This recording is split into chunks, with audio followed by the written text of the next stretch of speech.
Alright guys, good morning. Gigising ko lang. So, panibagong vlog na naman tayo guys. At pupunta na naman tayo ng fishport at mamimili naman tayo ng isda. At titingnan natin kung meron na mabibili.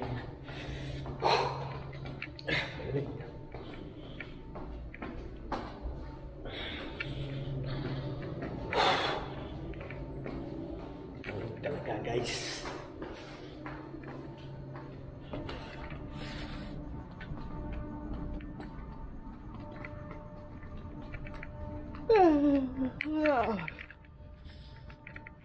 Na guys, at samahan nyo lang ako ulit sa aking pupuntahan papuntang fishport. Tara. Malamig. Mainit na malamig. Ano yun? Loko yun ah. Tara guys. Alright guys, so yun, nandito na tayo sa fishport. Kami ng kaibigan natin dito sa fishport. Walang gaanong isda. Pero titingnan pa rin natin.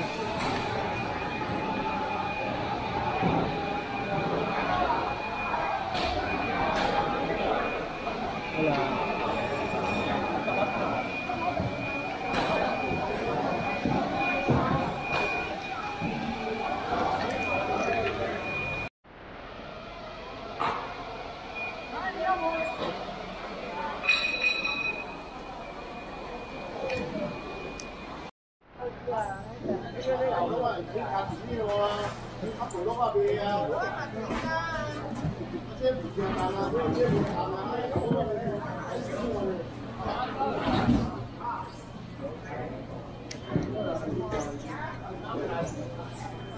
Nandito naman tayo sa bilihan ng hipon.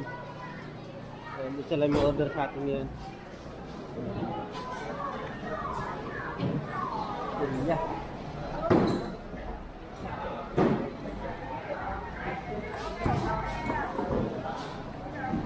Guys, walang gaanong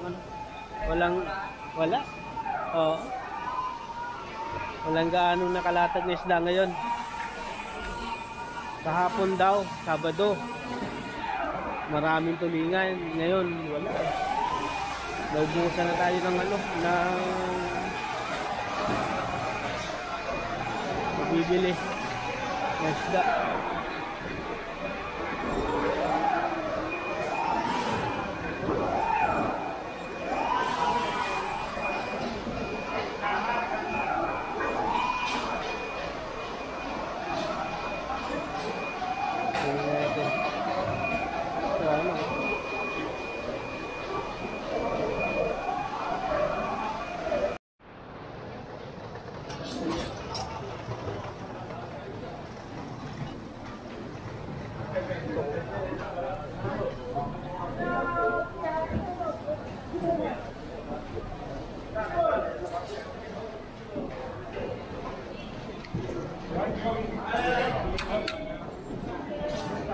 Mamahal to guys.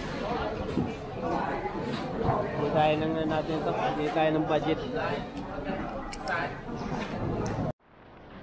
So yun.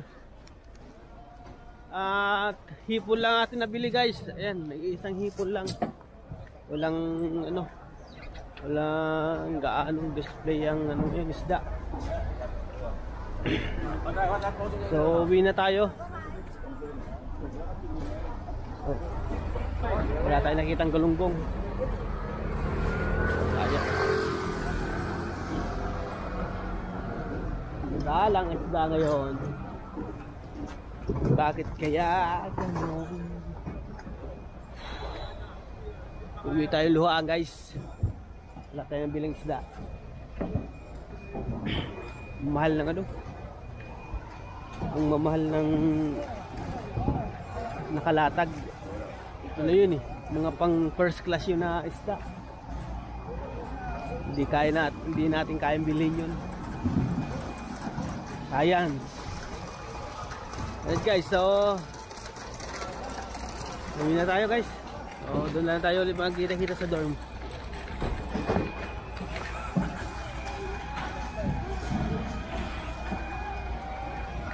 Alright guys, ayan, at nakauwi na tayo ng dorm. At kasamang palad, wala tayong nakuha wala tayong nabiling isda. Ang maganda dyan, saan tayo nakauwi sa dorm. Ayan. At meron ako nadaanan sa 7-Eleven. Ito, hindi ko ano, ayun. Hindi ko anong treat ng dalawa na yon. Nadaanan ko dun eh. Nagmumuni-muni sa sa 7-Eleven. Alright.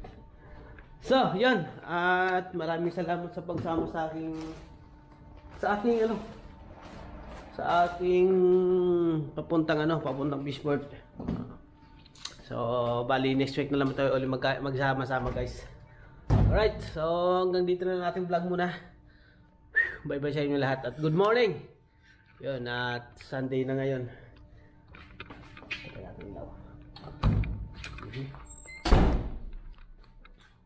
Bye bye guys. Sheesh.